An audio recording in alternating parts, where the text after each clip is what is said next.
ভারতের তামিলনাড়ুতে বিধানসভা নির্বাচনে বিজয়ের পরও সরকার গঠন নিয়ে সংকটে সুপারস্টার বিজয় থালাপতির দল টিভিকে।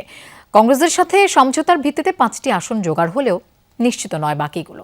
ছোট দলগুলোর সাথে আলোচনা চললেও টিভিকের অভিযোগ সময় দিতে গড়িমসি করছেন গভর্নর রাজেন্দ্র বিশ্বনাথ।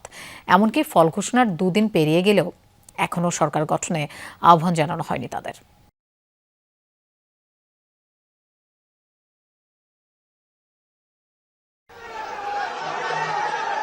আবারও লোকভবনে বিজয় থালাপতি তামিলনাড়ুর সরকার গঠনে প্রয়োজনীয় আসন সংগ্রহ করতে পেরেছেন কিনা সে বিষয়ে অবহিত করতে ডাকা হয়েছে। জানা গেল এবারও সন্তুষ্ট নন গভর্নর। তামিলনাড়ু বিধানসভা নির্বাচনে সর্বোচ্চ আসন পেয়েও বিজয় থালাপতির নেতৃত্বে সরকার গঠন প্রক্রিয়া অনিশ্চিত। বিজয়ের দল টিভিকের দখলে আছে 108টি আসন, যেখানে সরকার গঠনের ম্যাজিক ফিগার থেকে 10টি আসন পিছিয়ে তারা। এর মধ্যে অর্ধেক আসনের যোগান দেবে কংগ্রেস, তবে তাদের শর্ত সাম্প্রদায়িক কোনো দলকে জোটে ভেড়ানো যাবে না।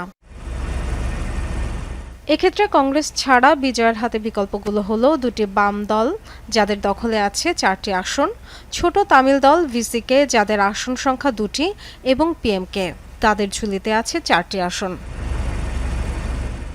কংগ্রেস, বাম, ভিসিকে, পিএমকে সবাইকে ভেড়ালে বিজয়ের জোটে মোট আসন সংখ্যা দাঁড়ায় 123টি।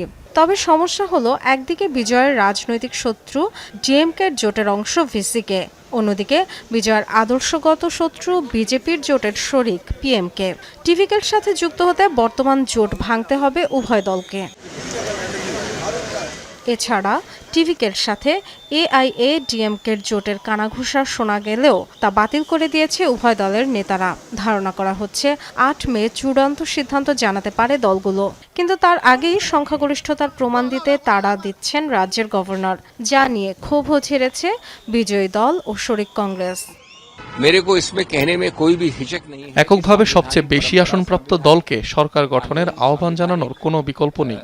আইন, সংবিধান ও রাজনৈতিক সংস্কৃতি অনুযায়ী অন্য কোনো পক্ষ সরকার গঠনের জন্য দাবিও জানায়নি। মাত্র 7-8টি আসনের বিষয়, 10-12 দিন সময়ও দেওয়া যায়, তাহলে সমস্যা কোথায়? রাজ্যপাল বাধ্য হন। সরকার গঠন নিয়ে সংকট তৈরি হলে আইনি পদক্ষেপের জন্য তৈরি টিভিকে।